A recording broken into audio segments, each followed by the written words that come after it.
Okay, this is gonna be short and sweet. This is on a whim, but I'm gonna make a Billy Hargrove ex-reader. Don't come at me if I'm saying that wrong, but he finds you beaten up behind the school, and you two have a mutual understanding of like leaving each other alone, but he finds you beaten up and crying behind the school, so he takes you to his car and tends to your wounds. And I'm actually not supposed to be making YouTube videos at this point, or at any point, so I don't have the right tools of making this actually good. So if it sucks, don't put it out if anybody even looks at this. So here goes nothing.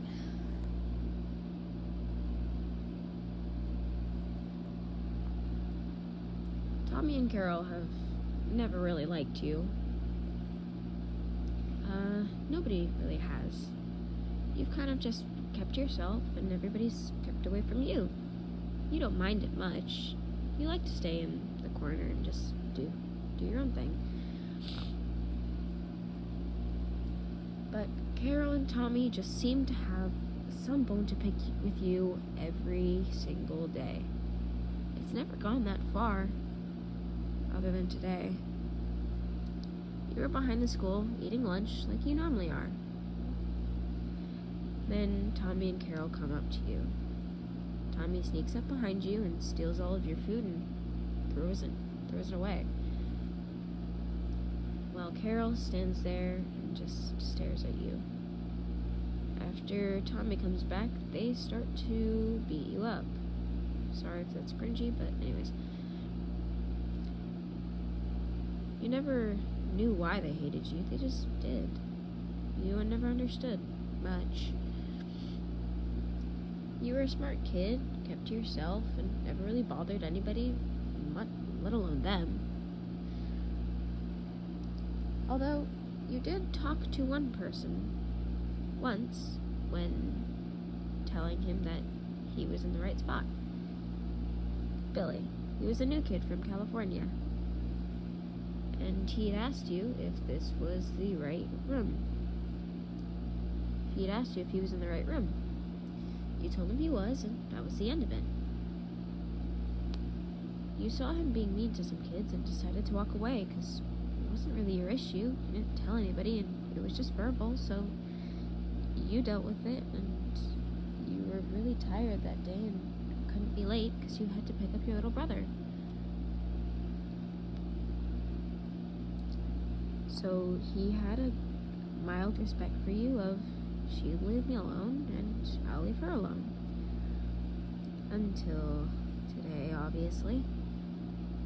Billy was outside smoking on the second wall, but heard something and decided to go check it out. Carol and Tommy heard him coming and decided to take it around the corner and run. Go around the other corner and run. They thought he was a teacher. Once Billy sees you on the ground crying, he puts out his cigarette and comes over to you. Are you okay? You sadly look up at him and just respond with a slight nod. He sits down right next to you, pulls you up so he can get a better look at what he's dealing with. You have a black eye. There's a big cut in your forehead. Your lip is busted, and it looks like your nose might be slightly broken. There's bruises and black and purple and green spots all around your face, and he asks you if they hurt you anywhere else, and you nod, because there's no point in lying to him now. You slightly pull up your shirt to show him your ribs, and there, lo and behold, there are some cuts there, and more black, purple, and green spots. He sighs and takes you and pulls you up with him and takes you to his car. He sits you in the passenger seat, keeping the door open. He opens the back seat, pulls out a first aid kit. Seems like he dealt with this kind of stuff a lot. Seems like he dealt with this kind of stuff a lot. He kneels down in front of you. He stands in front of you, puts the first aid kit up at the top of the roof. He takes out a cotton swab. I don't know. He takes out a gauze and puts some, I'm gonna say, what's it called? Neosporin? Is that it? I don't know. Someone correct me. He puts some Neosporin on it and starts to clean the cut on your forehead. You flinch away because it stings, but he holds your face in place with his pointer and his thumb, holding your chin towards him, so you don't move. And hisses, and he looks at you and tells you, try not to move. I understand it hurts, but if you don't want it to get infected, or if you don't want it to look bad, then I'm gonna need to clean it. So you, against your better judgment and pain receptors, you sit still. Once he's done doing that, he wipes up the extra Neosporin, and he wraps it, he puts it in a Band-Aid. He puts a Band-Aid on it.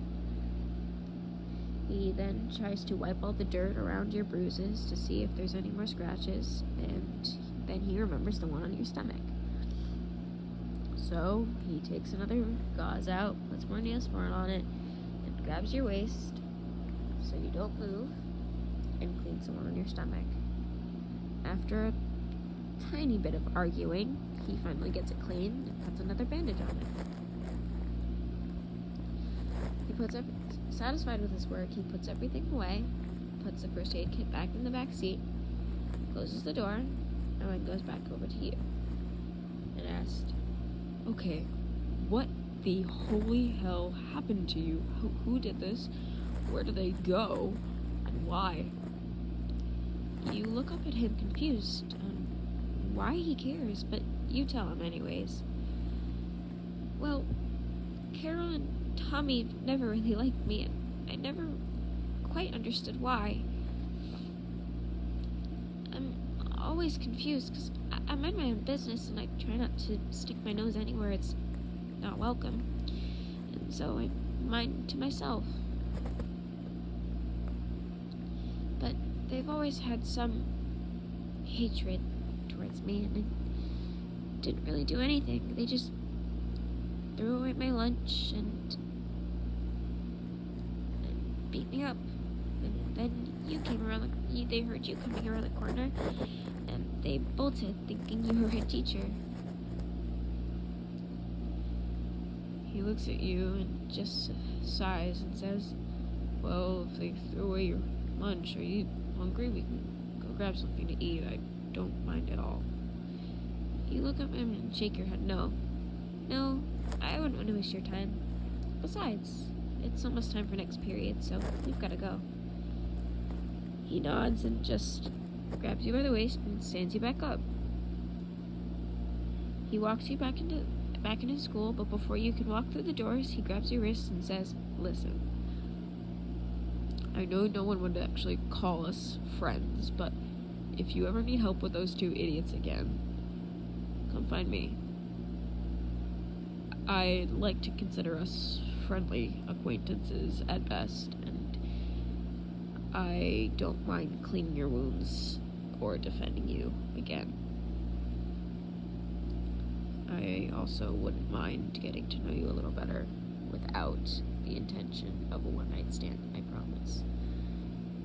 I don't see you like that, and I don't see you ever doing stuff like that, so if you ever need someone to hang out with or get lunch with, I am always free.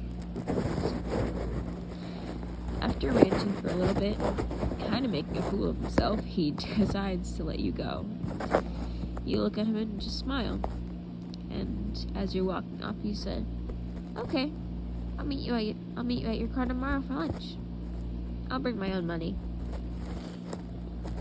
He stares at you dazed as you walk off and just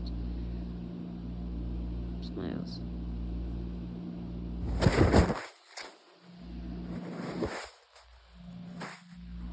Never understood why, but he's always liked you. Ever since he came, he's always kind of liked the quiet kid. No matter how many people are try and say, "Oh, but the quiet kids are gross," he's never liked that kind of stuff. He sleeps around, but you're different. the bell rings, which snaps him out of his daze, and he walks off to his next class, thinking of how he's gonna beat the shit out of Kara and Tommy the next time he sees them. Oh, that was terrible.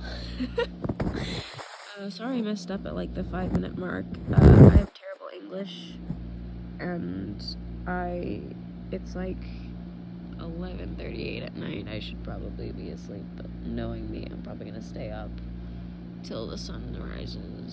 So, yay. Anyways, I don't see any of these anywhere. I've seen one person.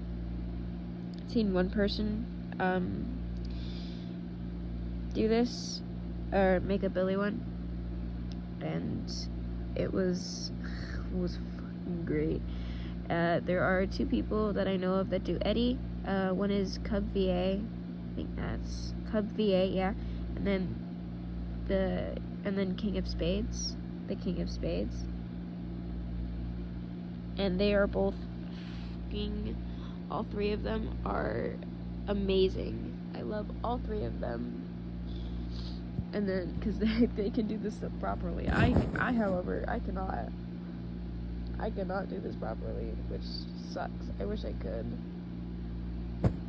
But anyways, thank you.